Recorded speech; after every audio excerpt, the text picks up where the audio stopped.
Bom, então, o que será que Deus tem a dizer para os seres humanos? Então, você pode ver que ele primeiro foi muito incisivo com a serpente, mas ele tem algumas coisas para o ser humano.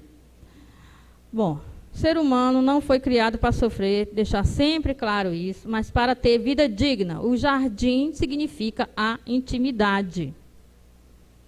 Tem um texto no livro de Daniel, um texto que foi escrito em grego. Então, na Bíblia hebraica, no cânon hebraico, não está, porque foi escrito em grego. Mas na Bíblia católica vem a história de Susana.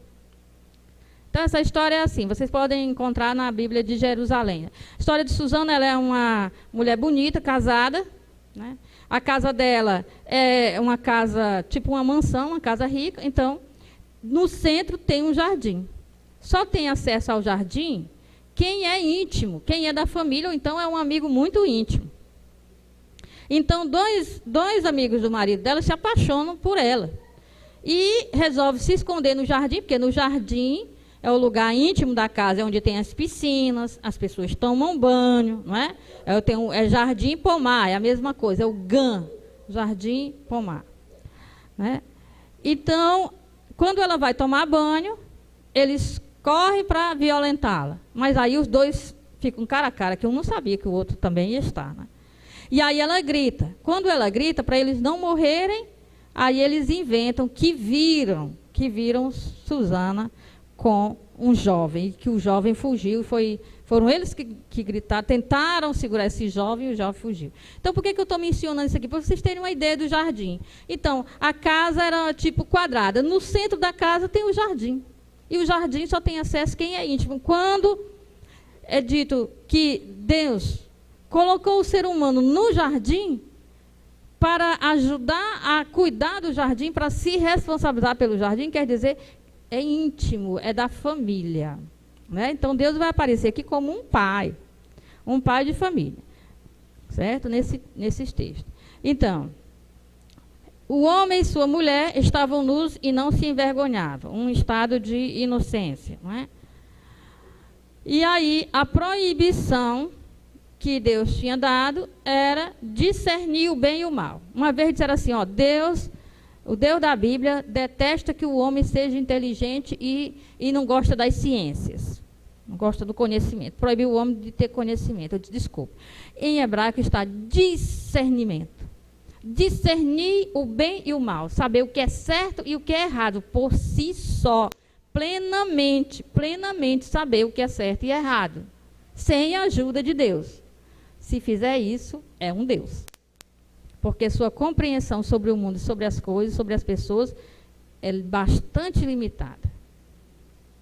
Então, quando alguém quer discernir o bem e o mal, está querendo autonomia. Eu mesmo disse isso para minha mãe, porque quando eu era adolescente, eu declarei guerra à minha própria mãe, que não sabia lidar comigo, porque eu sou a mais velha. Não é? Então, eu dizia assim, eu sei o que é melhor para mim. O que eu estava dizendo com isso? Eu sei o certo e o errado. Sozinha, se a senhora me dizer. Né? Exatamente a atitude adolescente deles dois. Né? Eu sei o que é melhor para mim. E é colocado como uma história de adolescente mesmo, que tem um mais esperto, um adulto, que chega e diz assim, olha... desconfie do que seu pai, sua mãe está lhe dizendo, né? Não sei o quê. Então, ponha desconfiança. Você é capaz de decidir a sua vida sozinho? Assim, já está na idade de decidir. Eu me irritava com a minha mãe, porque ela me colocava para cuidar dos meus irmãos que ela trabalhava. Então, para algumas coisas, ela dizia, você já tem essa idade e você ainda comete essas irresponsabilidades. Aí, na hora que eu queria sair para alguma coisa, dizia, você é uma criança, você não vê que eu dizia, meu Deus, eu sou criança, eu não sou criança. Era uma crise de identidade. Eu ficava com raiva disso. Para umas coisas, eu sou criança, para outras coisas, eu não sou criança. Eu sei o que é melhor para mim. Tanto que, quando eu fiz meus 18 anos, eu fiquei felicíssima. E aí a minha mãe disse, você não vai viajar para tal lugar, nem me lembro, só me lembro do que ela disse. Aí eu disse assim, eu já tenho 18 anos. E ela disse, e eu continuo sendo sua mãe. Né? Certo? Então, essa coisa, discernir o bem e o mal, porque conhecer, Deus foi que disse, dê nome a tudo. Dar nome quer dizer conhecer as coisas em profundidade. Se você descobre uma estrela, você dá nome. Se você descobre um microscópio, lá no microscópio, um micróbio lá, uma coisa, você dá nome. Se você descobre o bóson de Higgs, porque é Higgs, por causa do cara lá, o estudioso. Dá nomes. Então, Deus não é contra o conhecimento. Não, Ele nos fez com neurônio e liberdade para a gente pensar e questioná-lo, até questioná-lo. Ele não tem medo de ser questionado, não tem medo de ateu, não tem medo de você virar ateu, de você virar herege. Não tem medo de nada disso, não é? Ele é Deus. Certo? Então, a proibição é discernir o bem e o mal, quer dizer, ser autônomo, não precisar de Deus para nada, porque somente Deus pode nos ajudar, nos iluminar a discernir o bem e o mal. Nós não temos essa capacidade. Então, qual foi o erro? O erro aí é querer ser Deus. É igual quando a gente adolescente quer ser adulto, né? Querer ser Deus conhecedor do bem e do mal e não morrer. São as aspirações humanas, uma autonomia até perante Deus mesmo, né? Romper com Deus, não precisar dele para nada. E viver para sempre, não morrer. São as aspirações humanas. O que eles quiseram foram as aspirações humanas, né? Então, e foram cúmplices no erro, né? Eu acho interessante que o Sirácida, né, eclesiástico, que foi, só existe em grego, né? Então não entrou para o cano do judeu. Então ele culpabiliza a mulher, diz, pela mulher o pecado entrou no mundo, né? Paulo, que é taxado de machista, não diz isso, né? Diz pelo homem, né? pelo gênero humano, pelo Adão, né? Ele diz. Então são cúmplices nos erros. Engraçado que dizem que os rabinos é machista, mas tem um midrash, uma interpretação rabínica antigona sobre Gênesis 3, que até foi publicado pelas Paulinas, esgotou, não tem mais, né? Faz muito tempo já. E que os rabinos dizem assim, o que Eva quis foi ser gentil com seu esposo, repartir com ele aquilo que ela conseguiu. O rabino disse isso, que coisa, né? Então aí, foram cúmplices no erro. Agora, quando erra, é vergonha, né? Antes não tinha vergonha de estar em luta. Vergonha e escondimento. Agora, olha só, a carta aos Hebreus vai dizer que diante da palavra de Deus, todos nós estamos nus. Então, essa nudez aqui, que faz com que eles se escondam, é a nudez da existência perante Deus. É aquilo que a gente sente quando a gente sabe que pisou na bola. Não é? A gente quer esconder o que a gente fez, quer esconder da gente mesmo, dos outros, de Deus, de tudo. Não é? É uma fuga das consequências e da responsabilidade por ter errado. Então, esse texto ele é mais uma fenomenologia do pecado. Quer dizer, o que acontece quando a gente peca? Qualquer pecado. O que acontece quando a gente vai contra uma vontade de Deus? É isso que acontece. Não está falando de uma coisa lá do início, está falando de qualquer momento, qualquer coisa que eu faça que é contra Deus, é isso que acontece. Eu me deixo levar pela arrogância, pelo orgulho, não é? Querer decidir as coisas a meu jeito. Aí eu vejo que fui contra a vontade de Deus, não é? E aí o que faz? Envolvo pessoas, tenho vergonha, quero esconder, quero negar, quero mentir para mim mesmo, para os outros, não é? Disfarçar. Então, o interessante é que eles rompem, os dois rompem, não é? Ontem ele estava dizendo, ossos dos meus ossos, carne da minha carne. Isso era o maior elogio que um homem podia fazer à mulher, né?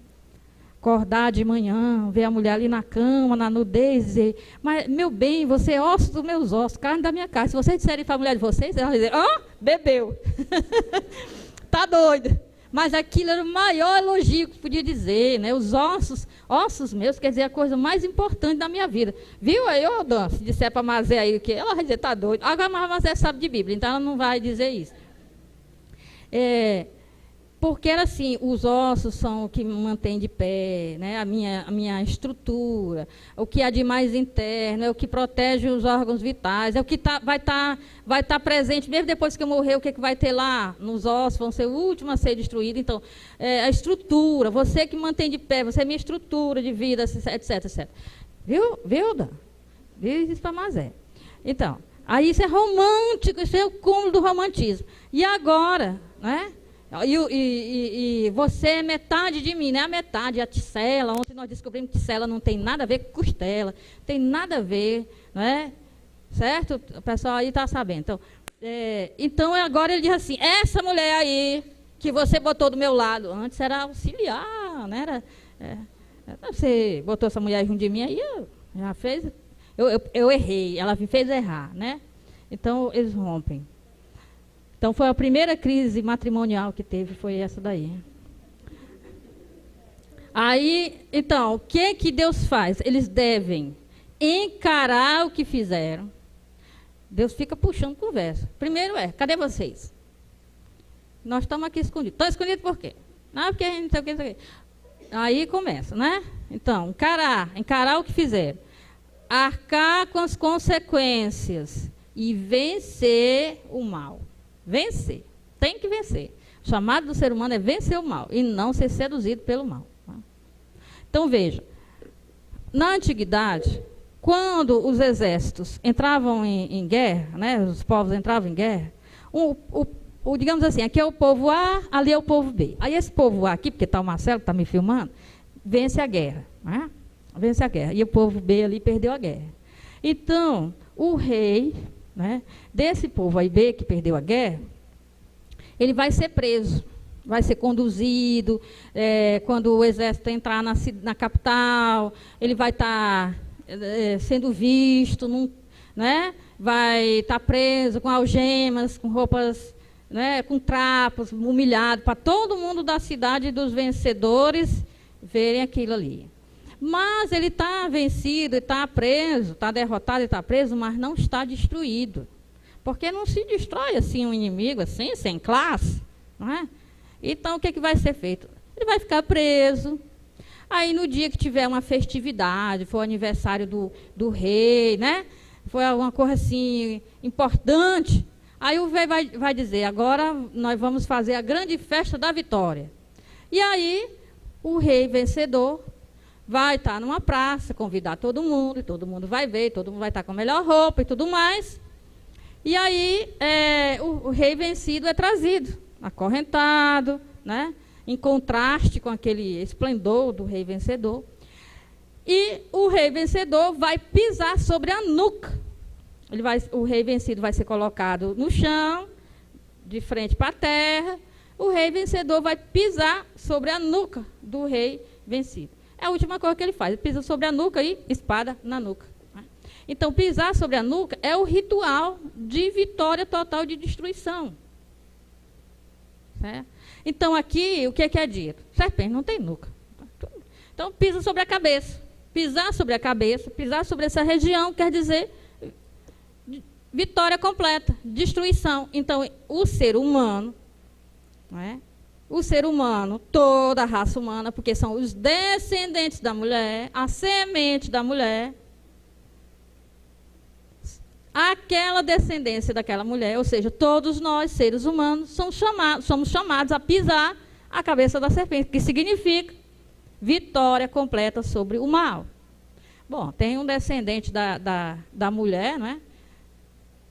Jesus Cristo, que realmente efetivou essa vitória. No fim dos tempos, Deus diz, colocarei todos os teus inimigos debaixo dos teus pés. Agora você já sabe o que é. Colocar os inimigos debaixo dos pés de Jesus quer dizer plenitude da vitória, derrota completa do mal, destruição do mal. Quem faz isso? Um ser humano, chamado Jesus Cristo. Porque essa é a missão humana. Essa é uma missão humana, é dada para o descendente da mulher. Certo? Então, deve encarar as consequências e vencer.